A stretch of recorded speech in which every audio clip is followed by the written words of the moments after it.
Que Dios te bendiga. Bienvenido una vez más a este breve repaso de la lección que haremos en pocas palabras para que pueda servirte como una herramienta en tu repaso de lección de este sábado, 19 de septiembre.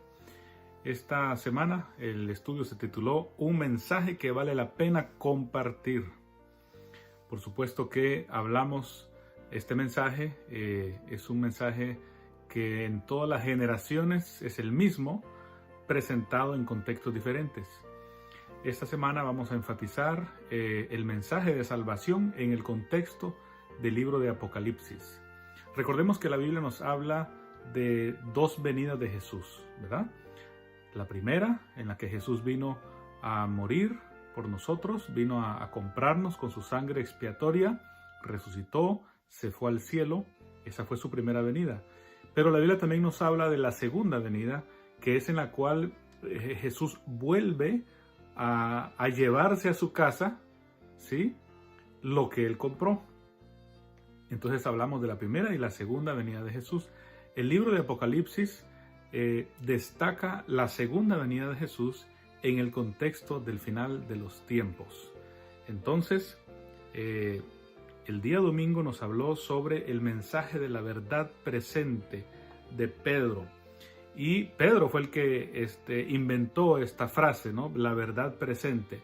Y él se refería, por supuesto, a Jesucristo, al mensaje de salvación, al mensaje de vida eterna. Es un mensaje que no pasa de moda nunca y que cuando usted habla de la verdad presente, obligatoriamente tiene que hablar acerca del plan de salvación que está en Jesús.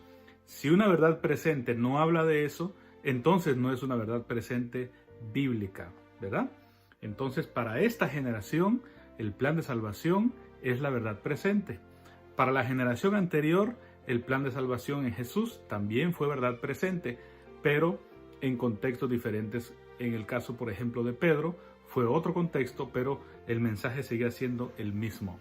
Entonces, se destaca también que el libro de Apocalipsis presenta a un Jesús y el plan de salvación de la vida eterna en el contexto del final de los tiempos, en el contexto de las profecías del fin del tiempo, ¿verdad? Eso es lo que habla el Apocalipsis. Y para eso pues utiliza simbologías, utiliza ciertos métodos de interpretación que nos ayudan a entender a Jesús en el contexto de los últimos días. Entonces, una pregunta que quiero hacerles y que es bueno que la hagamos a nuestros hermanos de la clase de escuela sabática y que pensemos nosotros es esta. Cuando escucha la palabra Apocalipsis, ¿qué es lo primero que viene a tu mente? Cuando escuchas que alguien dice, vamos a estudiar el libro de Apocalipsis, ¿de qué crees tú que van a hablar en esa semana o en esa serie? ¿Qué es lo primero que viene a tu mente? Piensa y haz que tu clase piense. ¿Qué es lo primero que piensan cuando escuchan sobre el Apocalipsis? ¿Viene a tu mente bestias simbólicas? ¿Vienen a tu mente simbolismos? ¿Viene a tu mente una ramera? ¿Viene a tu mente Babilonia? Hablando simbólicamente, ¿qué es lo primero que viene a tu mente? ¿O viene a tu mente Jesús y el plan de salvación? ¿Qué respondiste? Tu respuesta determina qué es lo que tú entiendes del Apocalipsis. Entonces el Apocalipsis, amigos, destaca y enfatiza el plan de salvación. Por supuesto que habla sobre un montón de bestias y simbologías, pero ese no es el énfasis, y eso no es lo que hay que destacar, y eso no es lo que hay que levantar. Hay que levantar a Jesús, ¿sí? Y si yo fuere levantado, a todos atraeré a mí mismo. Mirad a mí y sed salvos todos los términos de la tierra. Por lo tanto, Apocalipsis es más que simbologías y que bestias y animales salvajes. Apocalipsis es el plan de salvación, la salvación en Cristo, la gracia de Cristo en el contexto de los últimos tiempos. Muy bien, más adelante se nos habla sobre el enfoque en el tiempo del fin del Apocalipsis, ¿verdad? y nos recuerda que los evangelios hablan más sobre la primera venida de Jesús, y el Apocalipsis entonces habla sobre la venida de Jesús en su segunda ocasión, ¿verdad? Ya lo vimos ahora en el estudio del domingo y el sábado. Entonces, el clímax de la profecía del Apocalipsis es Jesús y la segunda venida. Ese es el clímax, ese es el centro del mensaje del Apocalipsis. Entonces, la segunda venida de Cristo es algo que se ha predicado por muchos años, y cuando uno dice, bueno, estamos a la espera de que Cristo venga, estamos esperando ya 2000 años, dicen algunos. Sin embargo, no estamos esperando 2000 años. Yo no he esperado 2000 años. Yo he esperado desde que me enteré de este mensaje, ¿sí? Que fue tal vez hace unos 30 años para acá. Desde ahí yo estoy esperando la segunda venida. Tengo 30 años apenas esperando. La pregunta es, ¿cuántos años tienes tú esperando? No caigas en la trampa de decir, tenemos 2000 años esperando a Jesús. No tienes 2000 años, tienes lo que tienes tú de conocer a Cristo y este mensaje. Ese es el tiempo que tú tienes esperando la segunda venida de Jesús. Por otro lado, cuando seamos llamados al descanso, ¿sí? Cuando muramos, en el contexto del estado de los muertos, como nosotros lo creemos, ¿cuánto tiempo es el que vas a esperar desde tu muerte hasta que Cristo venga? Básicamente es un instante. Por lo tanto, cuando decimos que el Señor viene pronto, ¿verdad?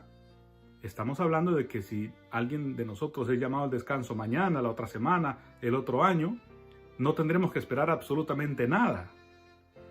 Porque el que muere nada sabe, y ya no conoce nada, y no ve nada, y no siente nada. Por lo tanto, es un instante lo que esa persona espera. Entonces, mis queridos hermanos, recordemos esto. No tenemos 2000 años esperando a Jesús que venga por segunda vez. Tenemos lo que tienes tú de conocer el Evangelio, y después de morir no esperaremos nada. Será un instante.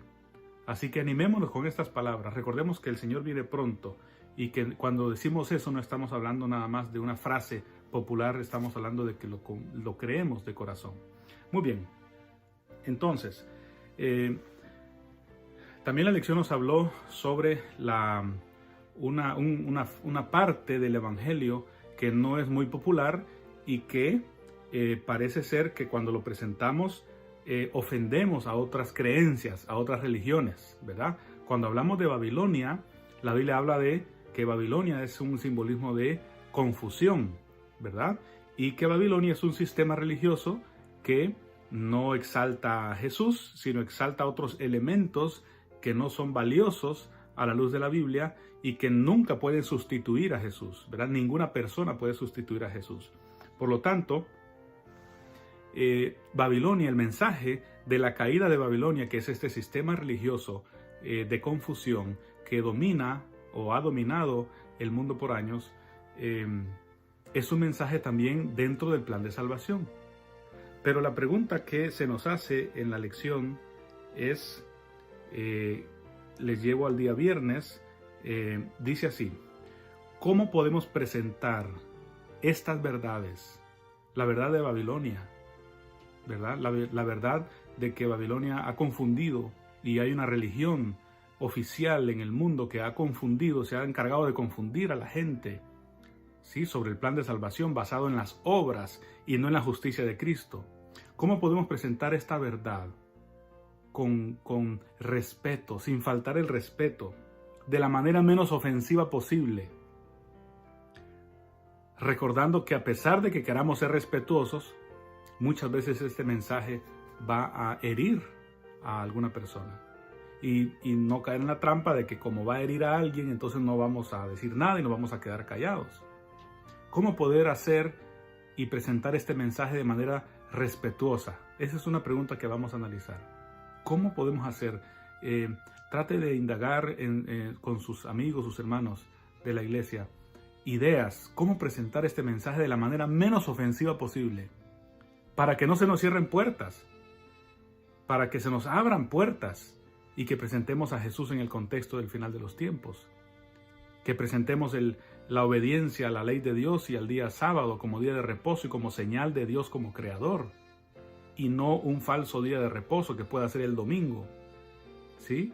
Que es el contrapeso del día santo del Señor, es un día humano, ¿sí? Comparado con el día que Cristo Jesús descansó y nos presentó. ¿Cómo poder ser respetuosos en esto? Pero por otro lado, recordemos, por más respetuosos que queramos ser, habrá gente que siempre se va a ofender. Aún así, debemos procurar presentar la verdad con amor, con ternura, con esperanza, sabiendo que un día nosotros también estuvimos confundidos en el error y alguien nos llamó a la luz de Cristo. Eso es como decirle a alguien, mira, háblale a esta dama sobre la importancia de tener hijos. Es una dama que tal vez está casada y no tiene niños, ¿sí? ¿Cómo le presentarías tú el plan de tener hijos sin ser molesto y dándole esperanza y no diciéndole, mira, tener hijos, lo que va a pasar cuando tengas hijos es de que vas a pasar muy ocupada, muy estresada, no vas a poder hacer lo que hacías antes, y si solo se le presenta eso, entonces la persona dice, ay, entonces no quiero tener hijos?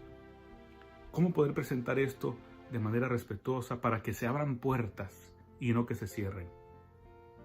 Mis apreciados hermanos y amigos, aprendamos a presentar a Jesús en este contexto de la gracia que le da sentido a esta generación en el siglo XXI. El tema del Apocalipsis es un tema relevante para los días actuales. Aprovechemos esta oportunidad, presentemos a Jesús más ahora en estos momentos finales y recordemos que Jesús siempre estará con nosotros.